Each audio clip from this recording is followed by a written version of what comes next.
진출 전략, 그리고 싱가포르의 아시아 에듀테크 박람회, 미국의 에듀테크 박람회인 ASU GSB 서밋 기간에 올해 처음으로 개최가 되는 AR 레볼루션 쇼, 에어쇼의 소개와 참가 방법을 안내해 드리려고 합니다.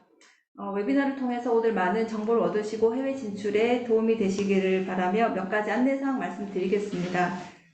저희가 이번에 부득이하게 미국의 해외 박람회 그리고 에듀테크 전문가들이 직접 영어로 소개를 하고 신속한 정보를 드리고, 또한 저희가 시간 관계상 이렇게 통역 지원이 좀 어려워서 영어로만 진행되는 점 양해 부탁드리겠습니다. 줌 웨비나 화면의 하단 쪽에 CC라고 되어 있는 아이콘을 누르시면 발표자 음성을 영어 자막으로 보실 수 있으니 활용하시면 좋을 것 같습니다. 또한 질문은 Q&A에 남겨주시면 각 세션 Q&A 시간에 순차적으로 답변을 해드리도록 하겠습니다. 세션이 끝날 때까지 많은 관심과 참여 부탁드리며, 첫 번째 발표는 에듀텍 마켓 트렌드와 에듀텍 아시아 소개를 위해 주최기관 테라핀 에듀텍 글로벌의 티모시 응 비즈니스 디벨롭먼트 매니저가 해주시겠습니다.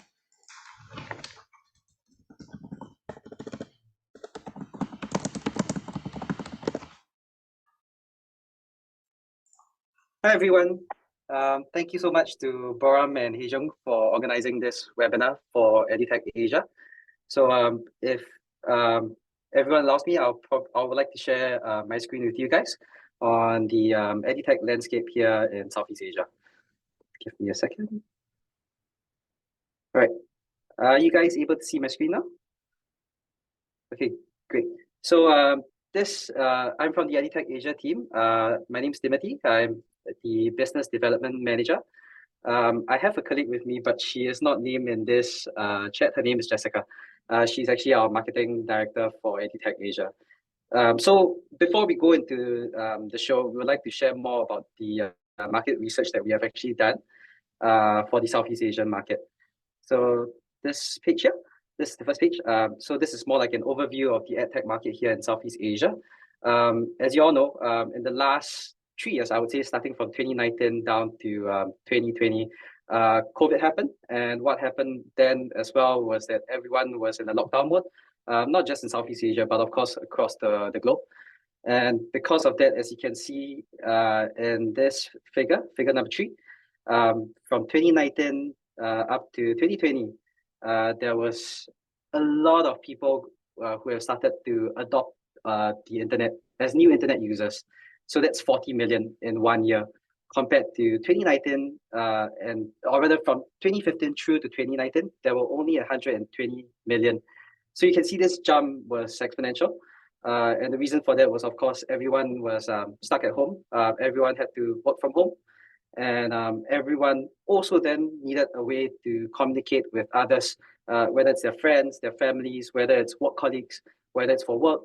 I think internet was the driver that helped accelerate the whole tech industry, not just for education, but across all the other industry verticals as well. So because of that, there was rapid mobile phone adoption.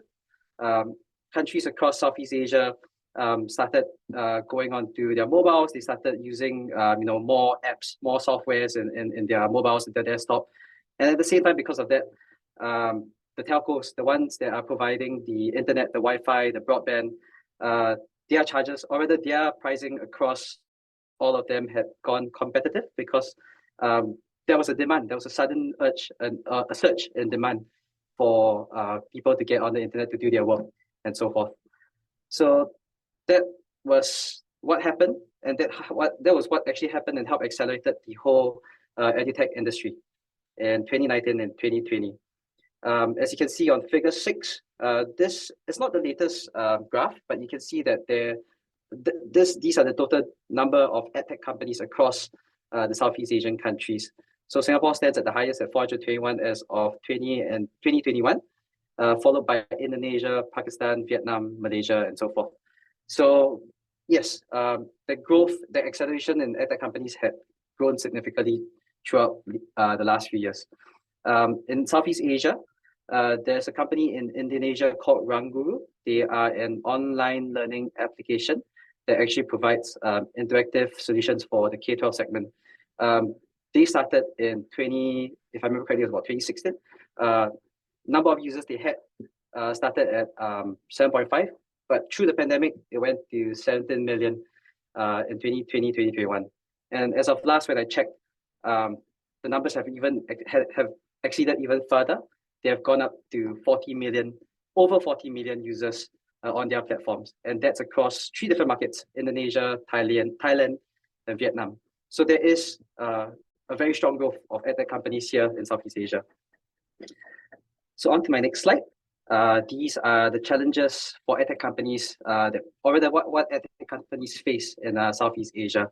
So of the 4 that you see here in the figure, first one is digital literacy, and that's what's happening is that because there is a barrier for users and educators in the EdTech sector that need to go through upskilling because of the sudden change for everyone to adopt the internet. A lot of them needed to accelerate their learnings, and that actually created a digital challenge for both the students as well as the teachers, or in fact the governments to progress further.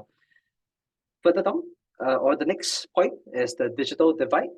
And what happened then is in the Southeast Asian market, because of the developing countries that are around, and also because there is Singapore, I think there's a very diverse ecosystem in each of our countries. Some of the countries, like Singapore, we have good access into some of these online learning tools, where some other countries, like Indonesia or Philippines per se, they might not have the right or a very strong ecosystem of online learning tools. So that created a divide.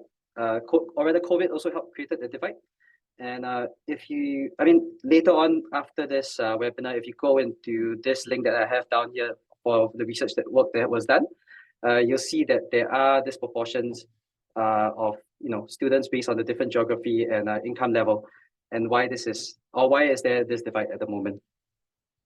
The next point is on the digital, or rather the infrastructure in the different countries. So if you look at some of the other countries like Malaysia, okay, maybe not Malaysia, but I would say Vietnam, Cambodia, countries that are even more on the development stage. A lot of them are what we consider poorer regions. They don't have the infrastructure that is ready for quicker internet speeds, and because of that, they have a more limited access, and that actually really plays a part into the the education system, or some of the solutions that the governments might be taking up, but the people in these rural areas might not be able to utilize it fully. The last challenge that some of these tech companies face at the same time is the language barrier. So in Southeast Asia, I would say there is a mismatch, because all the countries around, I would say, aside from Singapore and maybe Malaysia and Philippines, a lot of the first languages in these countries are all in their own mother tongues, and then second language is then English. The issue here is that because there's a how I put it, a lesser uniformity in terms of the standard language to be used across all these countries, and because some of these countries also don't have a good good approach or strength in English, it makes it a challenge for edtech companies to expand out into other parts of the region as well. So these are challenges, and then we go into the opportunities for some of the countries that we have as exhibitor sponsors, or even as delegates to the show. So Indonesia is a key market for us in EDUtech Asia, and some of the opportunities that you have there working with in their country is that they are the 4th largest global population in the world, and that is over a population of 52 million students in the next few years. The market that they have strongest is the K-12 market, and as you can see in figure 58, number of new edtech companies that have grown in the last few years. Start of 2020, 2021, you'll start to see a bigger increase in the different segments like pre-K-12, K-12, higher education, continued learning, as well as others. You'll see that there's a very quick growth of companies in the last 2-3 years. And the K-12 segment is a very strong market for Indonesia. And at the same time, right now, what we know is that there is underpenetrated. There is potential growth for offerings to be expanded into that market as well. So if you're coming to EDUtech Asia, it's a good time to meet with Indonesian attendees, which is a key market for us as well at the show. Next country would be for Vietnam. So the opportunities for EdTech companies in Vietnam. So first off, Vietnam, I think the shift towards younger students, I think there is a focus or an increase in products and services for the K-12 market. There are new entrants offering innovative solutions like one-on-one live stream courses and gamification, despite challenges for high customer acquisition costs and low average revenue per user. I think this is something to tackle on because, I mean, as of now, we are doing a call on a webinar. The students there, if they're not in the schools, they would want to do, they would want to have online learning, one-on-one sessions with their teachers, and this is a step up towards that. There is also a preference for interactive learning, and that's why instead of doing recorded sessions, pre-recorded content sessions, the preferred solution is to do more one-on-one or one to a classroom of students on an online live stream session instead. So the last segment, I think the B2B portion for Vietnam is also growing, and it's also very strong in the LMS sector. And that's because there is a slow adoption in the public education system, and there are budget constraints. But what happened during the COVID, or what happened, or what COVID helped was that it actually accelerated the need for technological adaptation, and that actually helped to increase fundings and subsidies into the schools to actually incorporate some of these LMS solutions. Next one is Philippines. Also a very strong market for EdUtech Asia. And across the years, we've seen a lot of companies that come on board, whether they come in as companies participating to showcase their solutions or coming in as delegates. We have a very good attendee base of Philippines attendees to the show. So in their country, there is a focus on digitalization. I think the good part about Philippines is that the government is very involved in helping, upgrading, or rather, upgrading and helping in terms of their infrastructure development, and including or upgrading their curriculums across the K-12 market. And because of that, there is a higher take-up rate for EdTech companies to go into the Philippines market. And with that, because there is a higher take-up rate, there is also a good penetration rate of users, as well as companies coming on board to utilize the internet as their source of getting more business through their systems. And the last one is that even though there is a lot of efforts in digitalization in the Philippines, it still actually has lesser companies, EdTech companies in the country, which means it is at the moment still untapped and diluted, and that will actually present opportunities for companies that are coming in from other parts of the world to present their solutions to the market as well. So yes, this is for Philippines. And the last one that we have here is for the opportunities for EdTech companies in Singapore. I would say for Singapore, this is the main market that we have at EdUtech Asia. It holds about a 60% attendee base at the show. And over here, you'll see a quick snapshot, or like a quick graph of what Singapore is at the moment. We've got a population of 5.7, not very big. Access to education is high because of how our government has actually approached it. There's capital influx injections, as well as fundings coming from the government, which actually helps keep our quality of education high here in Singapore. So the EdTech landscape here is a bit more advanced, I would say, compared to some of the other countries around Southeast Asia, a bit more developed. But at the same time, that's also because of how our government has approached it. They have a master plan to actually help improve, the kind of tech solutions that we can actually have here integrated into the schools.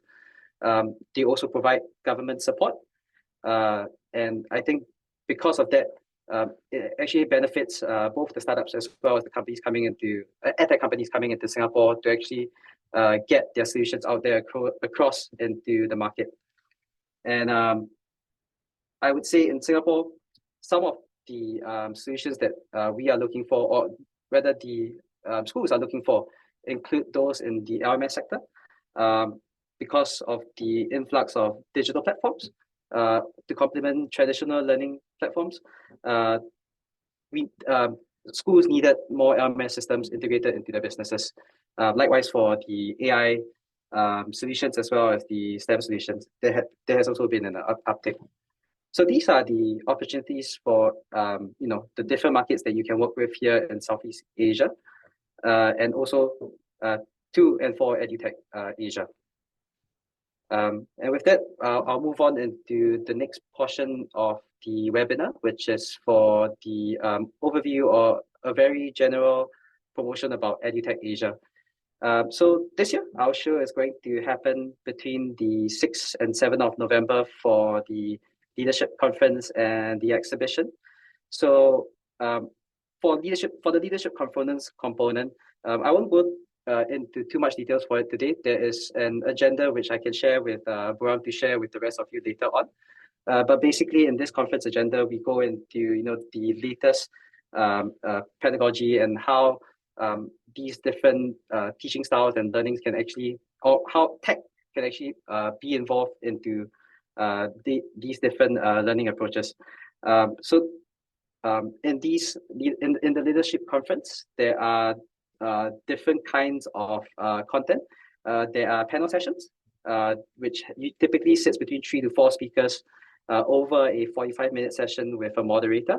And then there are also fireside where some of these speakers or sponsors will bring along a customer to share more about how the solution has impacted their school systems.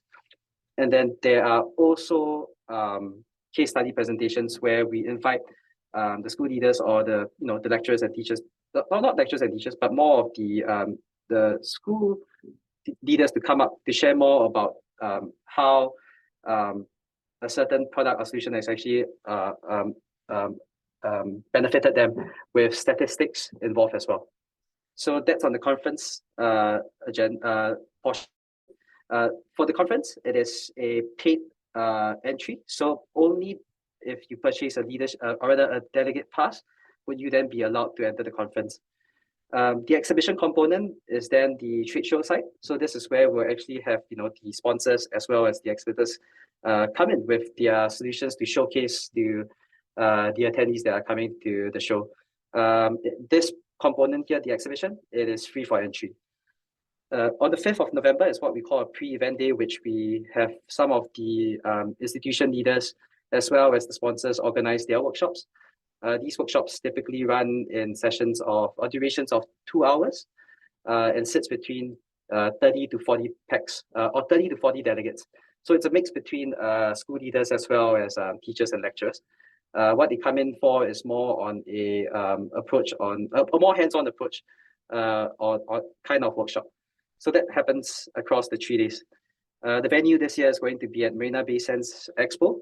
So this has been our home venue for the last 2 years since 2022. We used to do our event in Suntec City Hall Expo, but I would say COVID has actually helped accelerate the whole business as well. We started seeing more tech companies coming on board with us. We started seeing more attendees coming out into the market with us. And because of that, we needed a bigger space to contain all of this.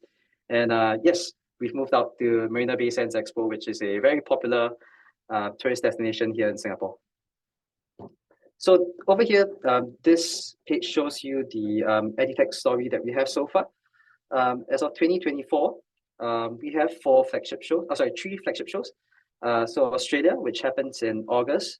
Then there is Europe, EDUtech Europe, which happens in Amsterdam in October.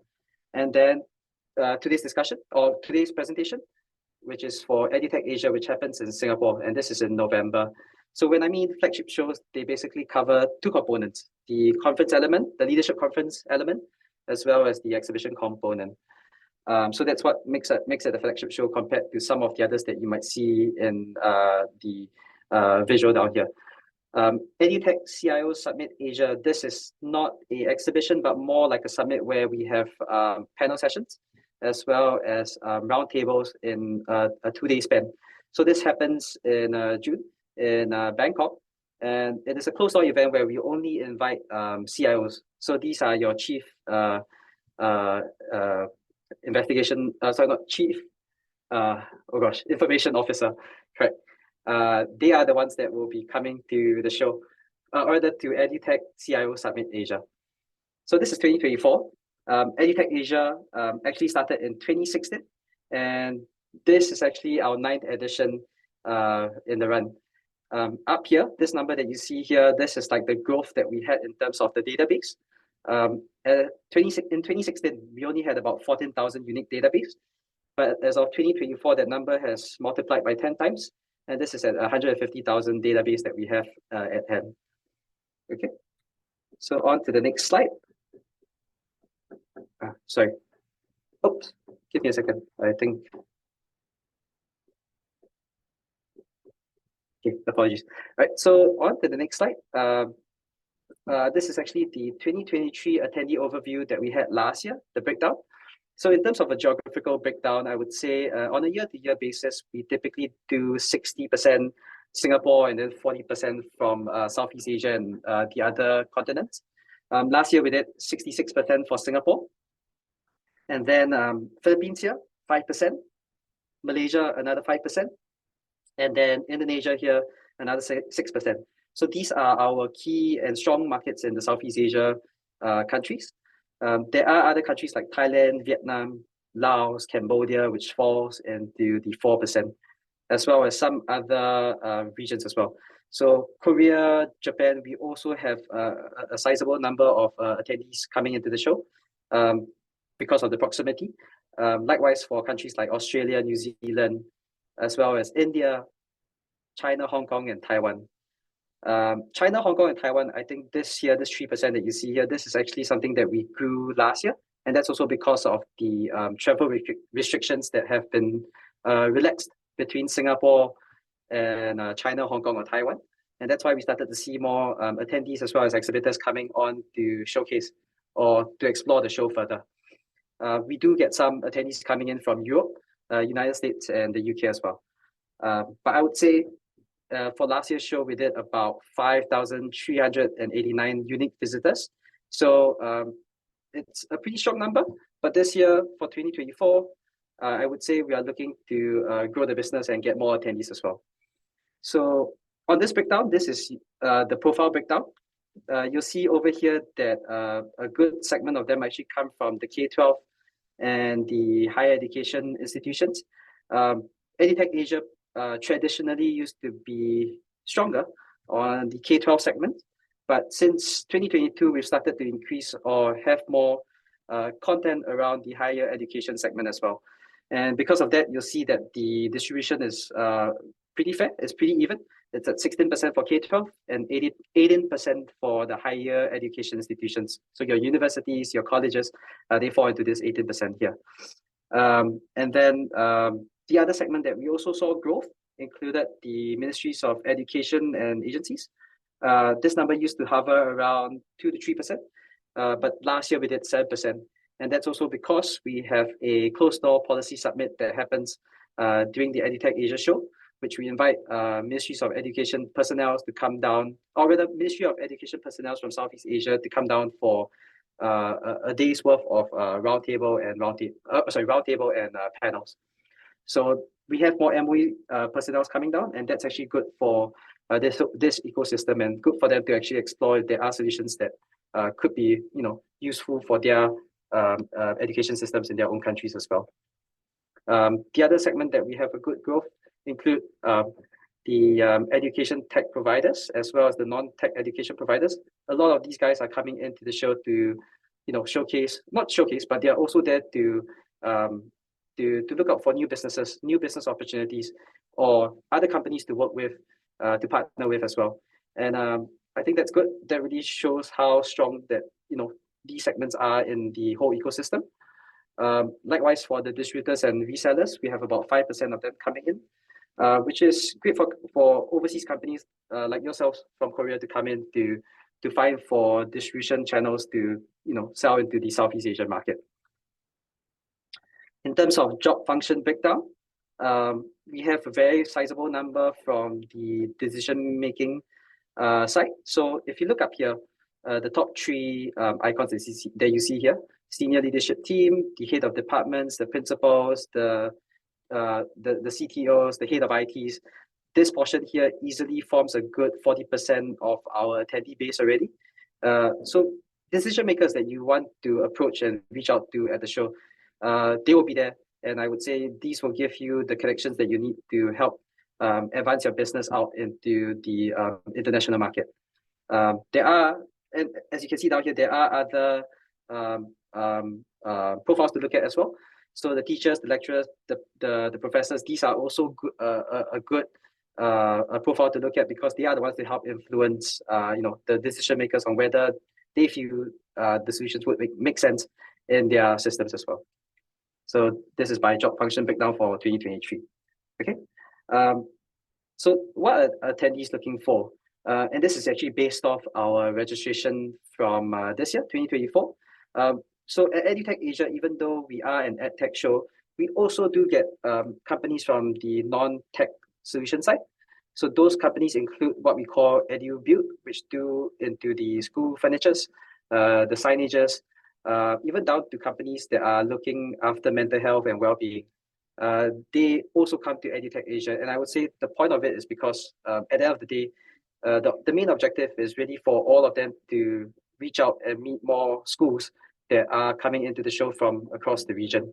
But the ones that you see here highlighted in orange are our top interests coming from the attendees that are coming to EDUtech Asia this year. So if you're in the fields of robotics, AR, VR, artificial intelligence, learning applications, or even gamification, I think these are the ones that are showing very strong interest from the attendees. And that also includes the learning management systems. So yeah, reasons why, if you are in this profile, to definitely join EDUtech Asia. So for this year's edition, I think earlier on I mentioned we are looking to grow the numbers in terms of attendees. We did about 5,400 attendees last year. This year we're looking at 7,000 attendees. Likewise, for the other numbers that you see here as well, we had about 350 speakers last year. This year we're looking at 400 speakers across the leadership conference, the workshops, as well as our show and tell stages. So a lot of content going out there on the show floor, in the conference stages, and really a good way to come in to understand more about the tech solutions, the education industry in Southeast Asia. Exhibitors wise, we are looking at 200 exhibitors this year. So last year we did slightly over 150. This year we're looking to grow those numbers as well. And similar for the startups. So we're looking at 100 for this year. In terms of an EdTech conference and exhibition in the Southeast Asia region, I would say we are the biggest in the market. So there are other shows that you could go look out for later on as well. But I would say if you are looking for one to help you tackle into this Southeast Asia market, we are the biggest, right? And these are some testimonials that you can look at later on as well. I'll share more information to Brom later to distribute out to you guys later. Our NPS scoring has improved as well as of 2023 compared to 2022. We're at 30 plus. So I would say the event is doing better and better year on year. So at EDUtech Asia, these are the different profiles that you would see coming in as attendees to the show from the schools. So the principals from the leader side. So the principals, the directors, the teachers. You're looking at the the lecturers, the librarians, the curriculum coordinators, as well as the C-level suite that will come to EDUtech Asia. Likewise for the universities. So these are the different job titles that you'll see at the show as well. I'll skip on this segment for now. Not so important, but why exhibit at EDUtech Asia? I would say is really to help you build your pipeline for your business, to help you enhance relationships that you guys already might have here in the Southeast Asia market with existing clients. Really to help you get that brand amplification, to promote your brand, and really to help you put yourself on the platform to really showcase the solutions, so that the market out there can actually decide if this is something worth taking up into their systems as well. And also a place to help you meet distributors, to help you extend your channels across here in Southeast Asia. So these are the different points on why we feel that you should join EDUtech Asia. But at the end of the day, I would say you would need to look at your objectives and decide if this is the market for you guys, or if you guys are also ready to come into the Southeast Asia market. These are just different options that we have at hand. Ignore the graphics. This might look a bit sterile at the moment, but we can definitely work on a better design later on. But basically, what we are offering here is to come in as a group of companies on this pavilion package, where there are two different options. So the first one, basically the same thing, but what we offer is a tabletop stand, which looks like this. And our event actually comes with event app. We are using Swapcard, which is I would say a very powerful event app and tool to utilize. That actually gives you the lead scanning function to connect with other attendees on the show floor. At the same time, the app also gives you the access into the directory of attendees coming down. So what happens is, before the show, you can actually connect with them, or try to connect with them, and try to set up a meeting for you guys to actually have it taken place, whether it's before the show, during the show, or even after the show. That's what the app offers. So for both options, they're very similar. We give you 2 staff passes, but the difference here is that option 1, what we're offering here is a tech showcase session. So this is actually more like an open mic stage that is not part of the EdUtech leadership conference agenda. It's more like an open mic stage for you to share more about your solutions and how it can actually improve the school systems out there. This is a 20-minute duration, and we leave you guys to decide on the content. All right. And then we'll also extend out 1 conference pass for you to actually attend the leadership conference. So this is one option here. This goes at an investment of 4,000 Singapore dollars. The other option is 1,000 Singapore dollars less, but then what happens is we don't give you the tech showcase session, and you actually don't get the conference pass as well. Ideally, I would say this is the better option, because the tech showcase, for us, we usually sell, or we actually offer it to customers at 1,000 Singapore dollars. Likewise, for the conference passes, they actually go for above 1,000 Singapore dollars on the retail price. So I would say this is a very strong offer that you guys can consider, especially if there is a good number of companies coming into the show. We can create a Korea and a non-official Korea pavilion to actually enhance that whole visibility of Korean companies at EDUtech Asia, right? So this is an option. The other option then is to look at the standard exhibitor packages that we have. The entitlements are not showing here, but basically, the more investments you put in, the more exhibitor passes you get, right? So for every block of 9 square meters, you get 5 exhibitor passes. So these are the starting prices for shell scheme. They come in 3 different sizes: 9 square meters, which is a 3 meter by 3 meter; 12 square meters, which is a 4 meter by 3 meter; and then in 18 square meters, which is a 6 meter by 3 meter. These are the different pricings for the shell scheme. And what shell scheme means is simply that we actually provide the setup for you. It comes carpeted. We give you the tabletop, the chairs, the electricity, as well as the backdrop for the booth. If you are a company that actually wants to put on your own decoration and your own setup, then the other option is to look at raw space, which means empty space. The sizes you have to look at is at 18 square meters and above.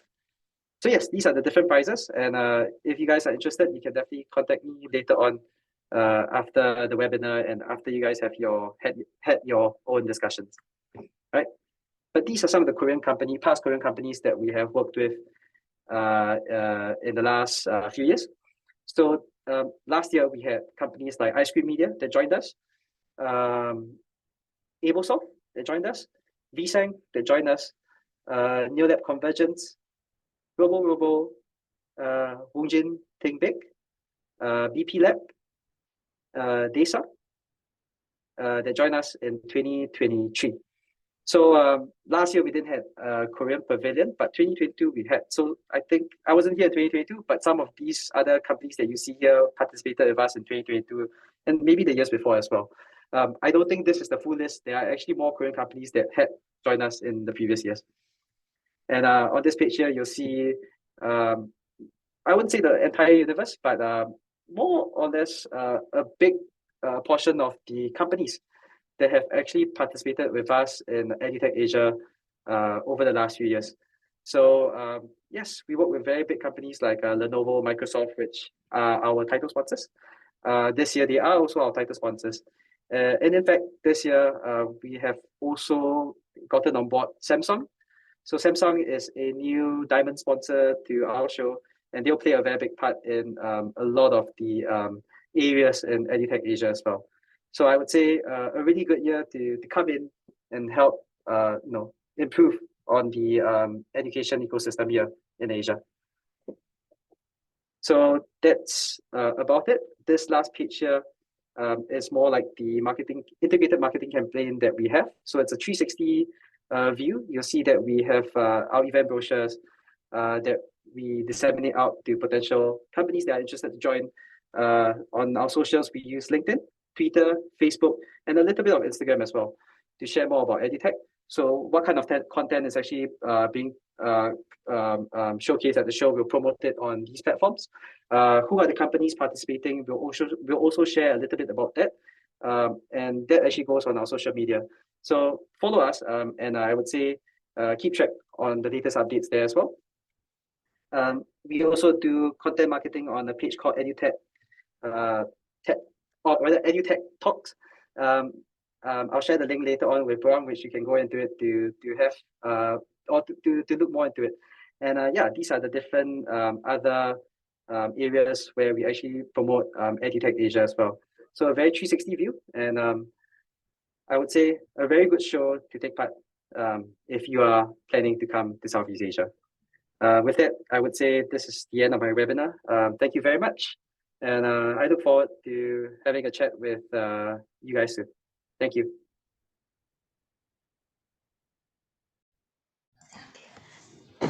Thank you, Timothy, for the presentation. 네, 지금부터 Q&A problem. 올려주신 Yes. 질문에 대한 답변을 드리도록 하겠습니다.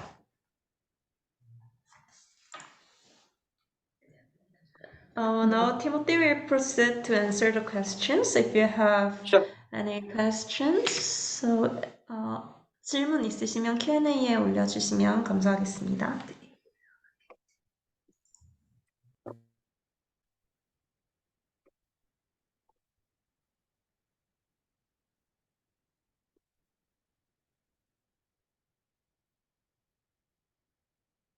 Hi, is there any questions on the floor? From the floor?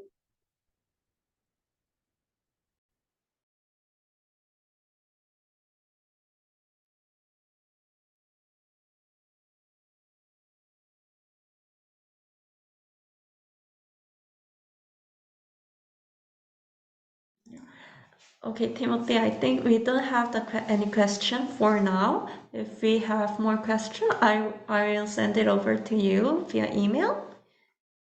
Okay, thank you so much for your presentation. And No problem, no problem. No problem. I will also send you some materials later after this call, and then maybe you can share with the attendees that came up to the webinar as well. Thank you so much, Warren. actually, there is some questions Oh, coming okay. up. Oh, so, if you see no problem, the no problem. Q&A function. Yes, I see it. I see it. Can you click each question and answer them, please?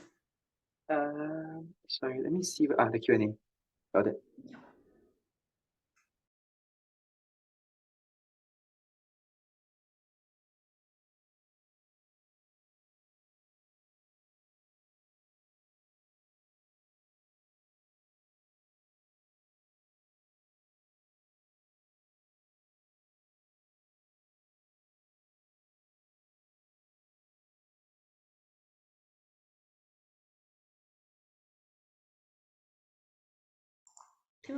Timothy, I think you can just speak it out loud.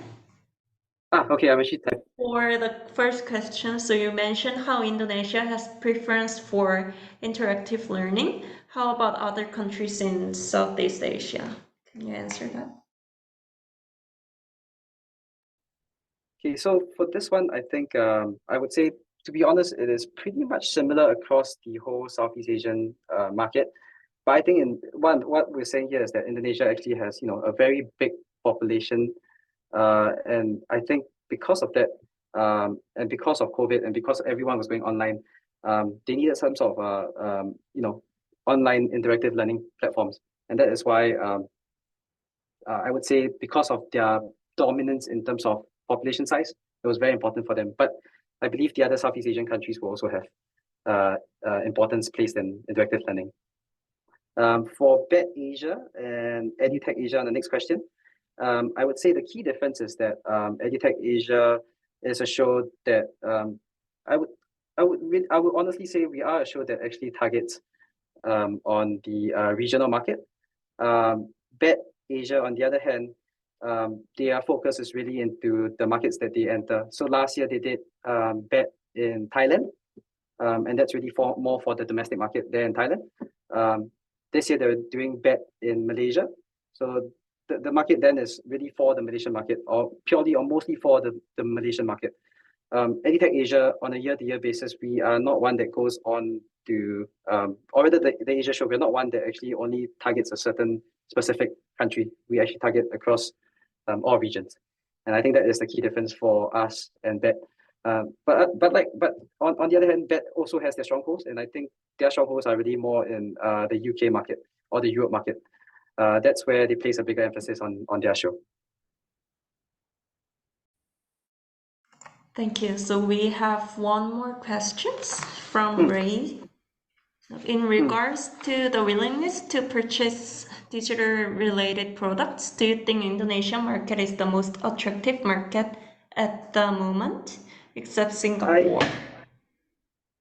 Yes, so I would say Indonesia is, according to our sponsors and our exhibitors, for the market, especially Indonesia, a lot of them have mentioned to us that this is a very strong growth market for them. Likewise, for if I remember correctly, it was also Vietnam. So Indonesia, Vietnam, very strong markets for edtech companies to enter, to look at opportunities there because of the lack thereof. But yes, that is for the Indonesia market. Next question: do you think if the public schools in Southeast Asia countries actually can purchase edtech softwares for the students? That is, do you think there is a market in public?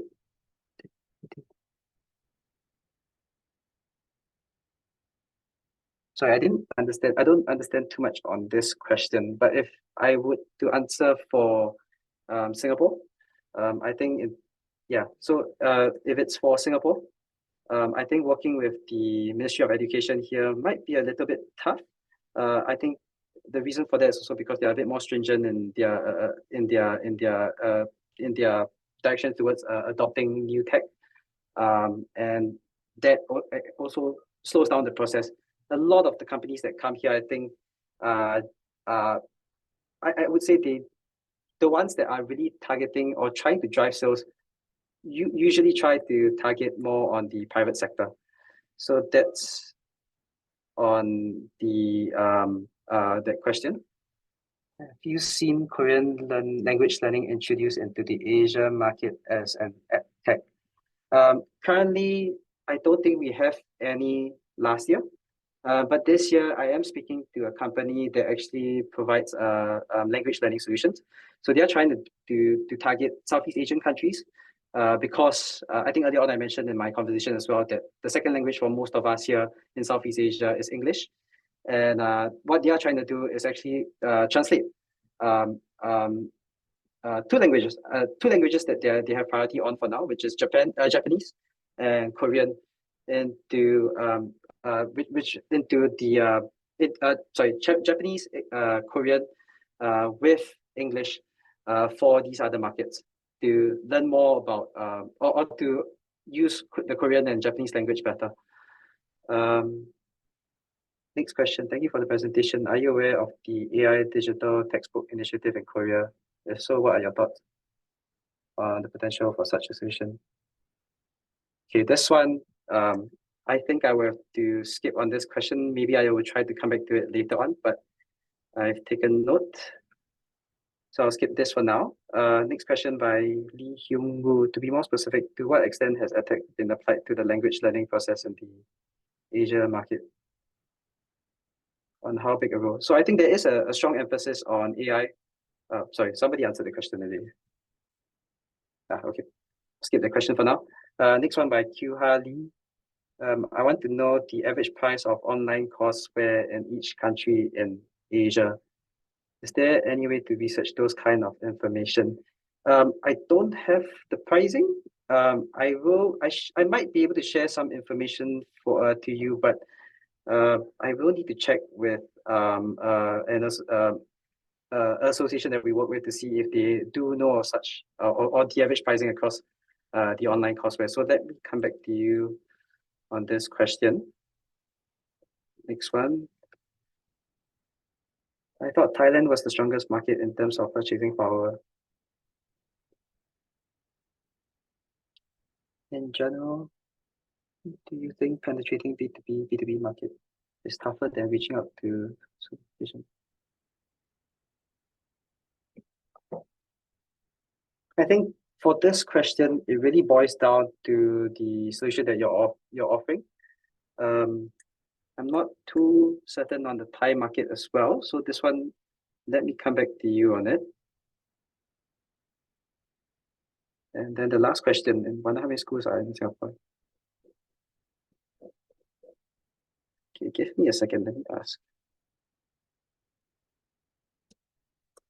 Okay, I think I will have to come back to all these questions separately. I'll answer them after this call. I don't have the answers off me right now. So yes, give me some time. I will share the answers with you later on today, once I get them as well, or tomorrow or something. Sure. Thank you for the presentation and the answers. I'm going to share the questions that are uploaded here with you, so you can maybe like organize the answers and share with us again later on. Thank you for the presentation today. And for now, we are going to take a 10-minute break and come back to the US market after this. I will see you all in 10 minutes. Thank you. Thank you.